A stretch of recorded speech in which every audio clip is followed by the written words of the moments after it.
Muy buenas a todos, bienvenidos a Cosas del Básquet, bienvenidos a un nuevo vídeo y hoy no vamos a repasar la jornada que se ha jugado esta noche, no, hoy vamos a hablar de los New York Knicks, hoy vamos a hablar de la franquicia neoyorquina, la de la Gran Manzana, la de los dos títulos de la NBA en los años 70 con Willis Reed, con Walt Frazier, etcétera, etcétera, la franquicia que juega en el Madison Square Garden. Quería hablar de los New York Knicks porque es una franquicia que ahora mismo está teniendo problemas, se está rumoreando que David Fizdale, el actual entrenador de los Knicks, puede abandonar su puesto, se están hablando de posibles reemplazos y que, bueno, pues al final el equipo no está rindiendo como se esperaba. No voy a analizar el equipo de esta temporada de los New York Knicks, sino voy a analizar los New York Knicks de los últimos años, voy a analizar, y aquí vamos a debatir, el proyecto de la franquicia de los Knickerbockers, el proyecto de los New York Knicks en los últimos años. ¿Por qué no ganan y por qué los New York Knicks, una de las mejores y más grandes franquicias de toda la NBA, va a la deriva? Y antes de comenzar quiero destacar esto, lo voy a poner en mayúsculas, subrayado, con letras fosforito, lo que sea.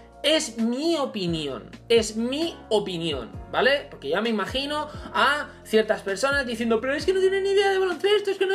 Es mi opinión, ¿vale? Es mi opinión. Vale, dicho esto, lo que creo que pasa con los New York Knicks y por qué van a la deriva es porque principalmente no tienen proyecto deportivo ninguno. Es decir, los New York Knicks más grandes que he visto en los últimos tiempos son los del año 2012-2013, aquellos New York Knicks con 54 victorias, 28 derrotas, terminaron primeros de la división atlántica, su coach era Mike Woodson, cosa que hablaremos de él en general porque es un entrenador que no me gusta mucho, la verdad, pero bueno, terminaron bastante bien, con un rating ofensivo de 111,1, los terceros de toda la NBA, y un rating defensivo no tan bueno, 106,3, que fueron los 18º.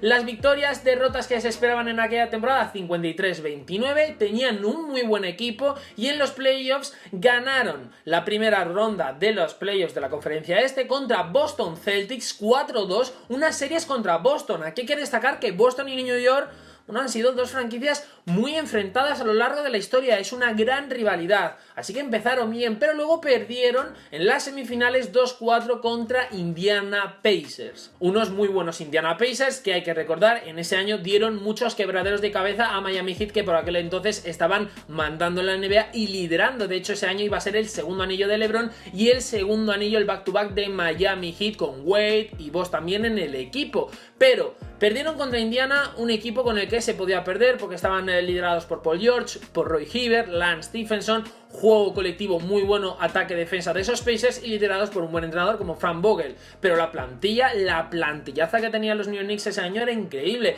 Carmelo Anthony, Earl Barron, Ronnie Brewer, Marcus Camby, Tyson Chandler, Chris Copeland, Raymond Felton, Solomon Jones, Jason Kidd, Kenyon Martin, Steve Novak, Pablo Prigioni, Quentin Richardson, Ayman Shumpert, J.R. Smith, Amar Stoudemire, Kurt Thomas, Rasheed Wallace y James White. Aquí obviamente yo recuerdo muchísimo que esa temporada se hablaba mucho de que Raymond Felton no era un base para los New York Knicks, ¿no? Al final los aficionados pedían un base de más renombre, y también se hablaba en particular del caso J.R. Smith. J.R. Smith era un jugador muy importante para el esquema de los Knicks y debido a esa irregularidad, sobre todo que llegó en los playoffs, produjo que finalmente los Knicks cayeran. Si a lo mejor J.R. Smith se hubiera mantenido al nivel en el que estuvo toda la temporada, que precisamente en este año ganó el sexto hombre del año, posiblemente los Knicks hubieran llegado a las finales contra Miami Heat, pero este no es el caso. Sin embargo, ¿por qué destaco esto? Porque creo que han sido los últimos mejores New York Knicks que he visto. Los últimos mejores. Unos New York Knicks liderados por Melo, liderados también por Amar Stoudemire, que empezó muy bien, pero que poco a poco, a medida que iban pasando las temporadas en la Gran Manzana, iba yendo para abajo. Pero fueron los mejores últimos New York Knicks que se han visto, y a partir de ahí han ido en picado. Y realmente esta temporada surge, bueno, pues ese récord tan positivo porque tienen un plantillón. Pero aquí destaco una cosa: el proyecto del New York Knicks es muy defectuoso según mi manera de verlo, porque no tienen o no se fijan en lo que de verdad deben fijarse, que es en el banquillo. Realmente, como entrenador buenísimo, han tenido a Pat Riley y ya nos tenemos que remontar a muchísimos años, pero realmente esos New York Knicks de Pat Riley, de Patrick Ewing, son los realmente buenos de verdad, los que de verdad llegaron a unas finales de la NBA y de verdad mandaron en la NBA, mandaron en la liga. Sí que es verdad, no ganaron ningún anillo, pero estaban ahí, daban la cara en todo momento.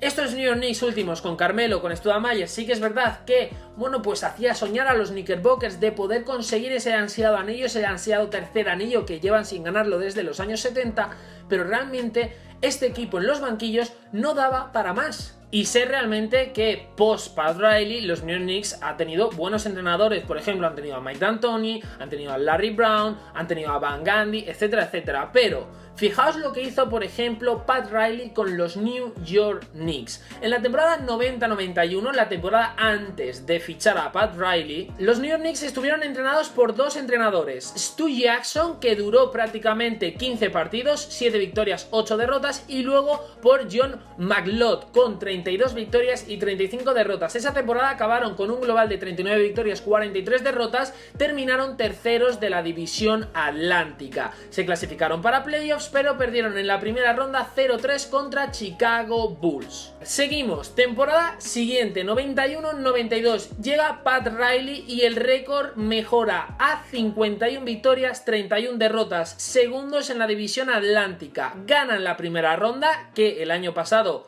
bueno, pues cayeron contra Chicago, ganan a los Detroit Pistons 3-2 y pierden las semifinales de conferencia contra los Bulls de Jordan, pero pierden en el séptimo partido, en el séptimo partido, 3-4, en el séptimo. Seguimos con la temporada 92-93, seguimos con Pat Riley dirigiendo a los New York Knicks, 60-22 de récord, primeros en la división atlántica, ganaron la primera ronda de los playoffs 3-1 contra Indiana Pacers, archirrivales de los New York Knicks históricamente hablando, ganaron las semifinales de conferencia este contra Charlotte Hornets 4-1, perdieron las finales de conferencia este contra otra vez los Chicago Bulls de Jordan 2-4, pero llegaron a las finales de conferencia con Pat Riley. Y aquí quiero destacar, el equipo de Pat Riley, de los New York Knicks, era un equipo muy duro, sobre todo defensivamente hablando. Hay un documental en el que se analiza la rivalidad Indiana Pacers-New York Knicks, en la que, bueno, pues Pat Riley decía, o bueno, defendía que no se podía pasar a la zona de los New York Knicks, que si había que dar cera, se daba cera, pero que no pasaban. O sea, animaba a sus jugadores a ser duros. Y en las estadísticas esto se refleja, porque el rating ofensivo era de 106.1, es decir, eran los 22º de los 27 equipos que hay en la NBA, pero en el rating defensivo 99.7. Eran los mejores, el número 1 en defensa de toda la NBA. De hecho, para que os hagáis una idea, en puntos por partido ellos anotaban 101,6, que como digo, eran los 24º, pero en defensa era el equipo al que menos anotaban, eran el primero, eran el mejor, 95,4 puntos por partido. Seguimos, tercera temporada de Pat Riley, 93-94. Ojo con esto, porque los equipos de Pat Riley va escalonado hacia arriba, o sea, la proyección de los New York Knicks de Pat Riley va hacia arriba, nunca hacia abajo y nunca en estático. Es decir, la temporada 93-94, 57 victorias, 25 derrotas, vuelven a ganar su división, la división atlántica, y en los playoffs, además de clasificarse, ganan la primera ronda 3-1 contra New Jersey Nets. Ganan las semifinales de conferencia este 4-3 a los Chicago Bulls. Aquí abro un breve paréntesis, sí que es verdad, la 94 ya no estaba Michael Jordan. Hay que recordar que Jordan, bueno, pues gana el anillo en el 93, se retira en el 94, se retira en el 95 y vuelven en el 96. Así que aquí los Bulls estaban liderados por Pippen, pero no por Jordan. Pero eliminan en 7 partidos a los Chicago Bulls.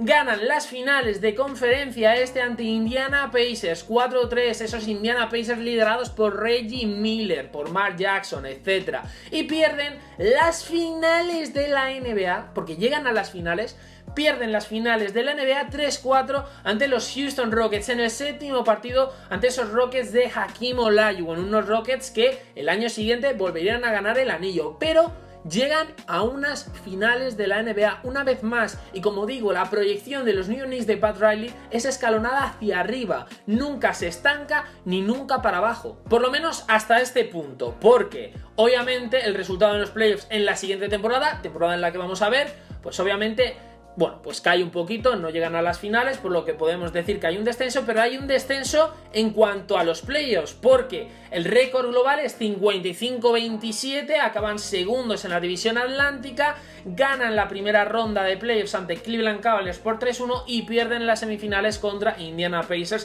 por 3-4.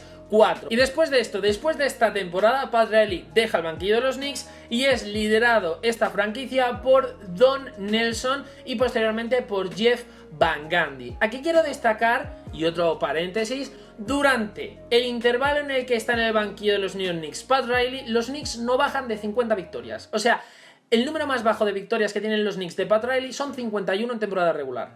A partir de su salida, inmediatamente, la temporada siguiente de irse Pat Riley, los New York Knicks de manera global tienen un récord de 47-35, es decir, récord positivo, un récord que está bastante bien, además acaban segundos en la división atlántica, pero bajan de 50 victorias, ya bajan de 50 victorias. Sus coaches, Don Nelson, 34-25, Jeff Van Gundy, 13-10. Seguían siendo uno de los mejores equipos defensivos de la temporada, eran los cuartos con 94,9 puntos por partido que recibían, eran los 22º en ataque con 97,2.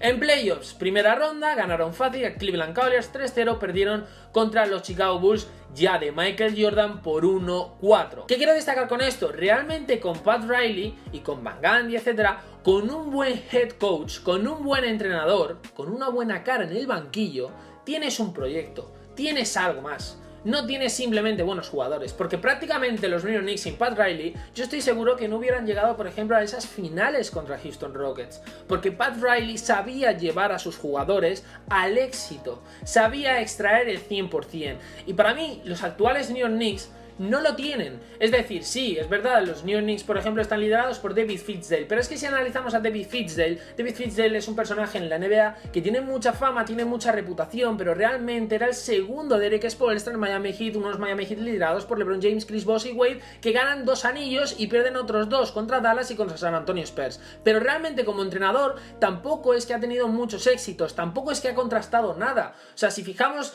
en la mirada en David Fizdale, por ejemplo en Memphis Grizzlies, acaba con Marc Gasol como acaba realmente y tampoco sabe llevar el equipo a algo más. Es decir, por ejemplo, Lionel Hollins llevó a los Memphis Grizzlies a un nivel superior al que ha tenido, por ejemplo, los Memphis Grizzlies de David Fizdale en toda su etapa, que tampoco es que ha sido muy larga, pero nunca han llegado a un buen ritmo. Y estos New York Knicks más de lo mismo. Es decir, los New York Knicks se fijan sobre todo en, bueno, el proyecto de los New York Knicks, la presidencia y el propietario de los New York Knicks se fijan sobre todo en jugadores importantes, jugadores estrellas. Ya hemos visto en la agencia libre, se han fijado en Kevin Durant, se han fijado en fichar por ejemplo a Kyrie Irving, al final no ha llegado ninguno, o por ejemplo en grandes promesas del draft como en este caso Zion Williamson. Se fijan simplemente en eso y dejan a un lado lo que verdaderamente importa, que es lo que siempre digo, y eso es realmente lo que está pasando ahora por ejemplo con los New York Knicks. Tienen un buen jugador como R.J. Barrett, tienen alguna que otra estrella o futura estrella como Julius Randle, pero nada más. Y llegas a perder o tiras una temporada entera esperando a conseguir más derrotas cada vez más y más y más para que en la lotería del draft te beneficie conseguir el número 1 y poder conseguir a Zion Williamson. Te sale mal y después de perder esa temporada no tienes ni buen récord, has tirado la temporada y encima no tienes a tu jugador estrella, que es el que querías, que es Zion Williamson, que al final se va a Pelicans. Luego viertes toda tu atención en la agencia libre, en el mercado de jugadores, por Kyrie Irving y por Kevin Durant, y al final no llega ninguno de los dos.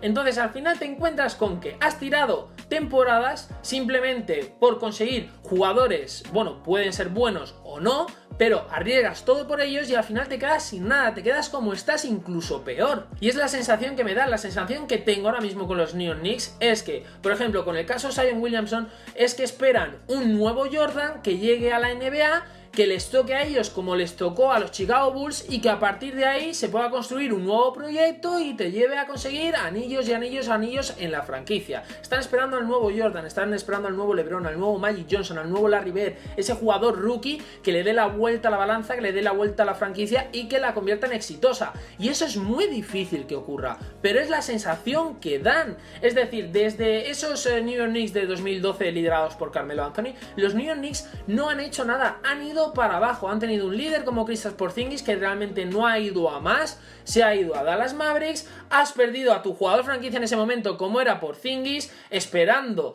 bueno, pues tener hueco salarial para fichar a Kyrie Irving, para fichar a Kevin Durant, te has quedado sin los dos, ya no tenías a Porzingis, viertes toda tu atención en un rookie que desde la época de LeBron James no se hablaba tanto como es Zion Williamson, y te quedas también sin él porque se lo llevan los Pelicans porque sale por delante de ti en la lotería del draft, y te tienes que conformar con RJ Barrett, que no es mal jugador, pero te tienes que conformar con él porque no es el que querías. Entonces al final realmente los New York Knicks van a la deriva por esto, porque no tienen proyecto de nada. No tienen un proyecto en el banquillo, no tienen un proyecto colectivo de jugadores, de qué equipo podemos conformar, qué equipo queremos, etcétera, etcétera. No, están esperando simplemente a que llegue el mercado, dar dos golpes fuertes de fichar a dos super mega estrellas y a partir de ahí ya veremos. Como por ejemplo los Clippers traerse a Kawhi Leonard y Paul George.